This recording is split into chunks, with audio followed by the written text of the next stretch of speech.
I've actually become a friend of and I've always been a fan of Stefan Molyneux. If you don't know that name, I urge you to please go to Free Domain Radio. Get on the internet, check him out at YouTube. He's got a huge following. And what I love as a professor myself, I love talking to Steph because, you know, he is one of the few really committed philosophical voices in America today. I mean, we think about the entire progressive agenda. It is run exclusively by emotion. It's critical thinking, logic are out the window. And as Stefan rightly points out, it's one of the major reasons we are in the fix where Western culture's in the fix it is now. The culture that really gave voice to and rise to logic, reason, the scientific method, empiricism, has pretty much rejected it now in the favor of feelings and subjectivity. And so looking forward to this. And I want to talk to you, Steph, today about the Constitution of the United States.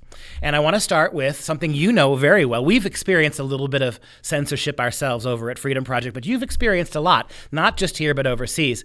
Start off by talking to us a little bit about your thoughts about all of the tech giants and the monopoly that technology is under and how it really threatens our Constitution with regards to speech. Well, I feel like the old timer, you know, sitting on the porch, whittling away with my suspenders up to my chest, talking about the good old days, because I've been on social media since 2005, which is basically prehistoric for most of your listeners. And back in the day, man, you could say what you wanted. You could engage in robust debates. There wasn't always this Nazgul shadow of potential deplatforming or suppression or shadow banning hanging over you. So I remember the halcyon days of the Wild West when real free speech reigned on social media platforms. So really what's happened since the election of Donald Trump has been such an enormous departure. I almost pity those who didn't know what it was like before. It's a real shame. When I was growing up, I debated with my friends all the time, and we really got into it. We debated colonialism, we debated the death penalty, we debated abortion, we debated government, you name it. And it was pretty ferocious. Now, the idea that somebody would cry and run to the teacher if their feelings got hurt was so incomprehensible to us. It would be such a confession of an inability to answer an argument.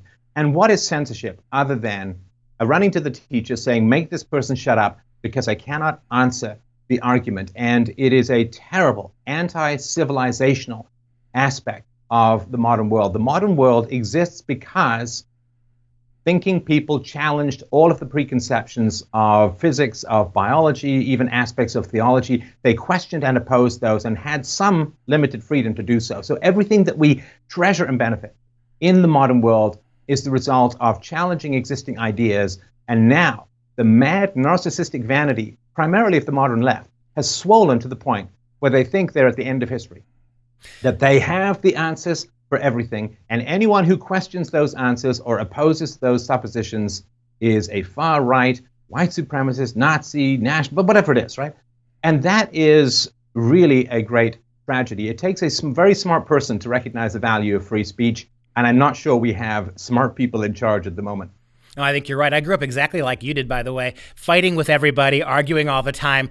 I went to college, first person in my family to go to college, and I went expecting at university, this is the 1980s, I went expecting debates and fights and all of this back and being able to argue with somebody and still like them. Boy, was I disavowed of that quickly. You make enemy with the academic left. They don't play nice. And it's gotten worse and worse over the last few years. And what you said, I think, is also really true, that you can't have civilization without free speech. It's one of the things that makes Western culture so exceptional is the degree to which, out of all sorts of bad things, over the centuries, we had more and more freedom, more and more ability to speak, until it was really enshrined in the First Amendment with this great experiment here in America. And in a short time, it seems like the progressive left has managed to unravel it a lot. Where are the watchmen? Who should we be turning to here? Donald Trump, his election was a big point. He's an outsider, and that thrilled a lot of us. But he doesn't seem to be himself. He uses free speech on Twitter. I almost wonder if they were to ban Trump's Twitter account, would he really get into the free speech movement? Well, I think he is starting to make inroads along those lines, because, of course, a lot of his supporters are pointing out this massive amounts of suppression. So it's a funny thing about free speech, which is there were so many gatekeepers in the past, right? I mean, obviously there were gatekeepers like what John Milton was talking about in Areopagitica, where you had the royal censors who would approve or not approve of particular books. Now, that, of course, went to the quasi-free market in that you now have, publishers and television stations and newspapers prior to the rise of the internet and social media. They were the gatekeepers. And so you could strangle the discourse of an entire country, of an entire culture, by filling just a couple of hundred or at most a couple of thousand key positions. And that, of course, is what the communists and the hard leftists did. They did the slow walk through the institutions. They ended up in control of Hollywood. They ended up in control of the media. They ended up in control of academia and newspapers and you name it, right? So it was like, yeah, it's fine to have free speech on paper as long as we control the means of production of opinion.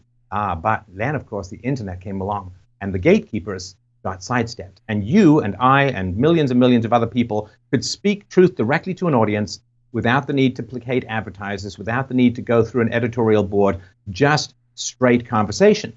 And now what's happened is, now that free speech through technology has manifested itself, I would argue for the very first time in all of human history, the left in particular is freaking out because they spend all this time and all of this energy and all of this money and all of this dedication to man the Titanic of the existing media, and now it's going down. They're looking for lifeboats and they just want to sink everything because it turns out to have been kind of a wasted effort, because shows like yours, shows like mine, have more reach and more impact than many mainstream media stations, and they no likey much at all.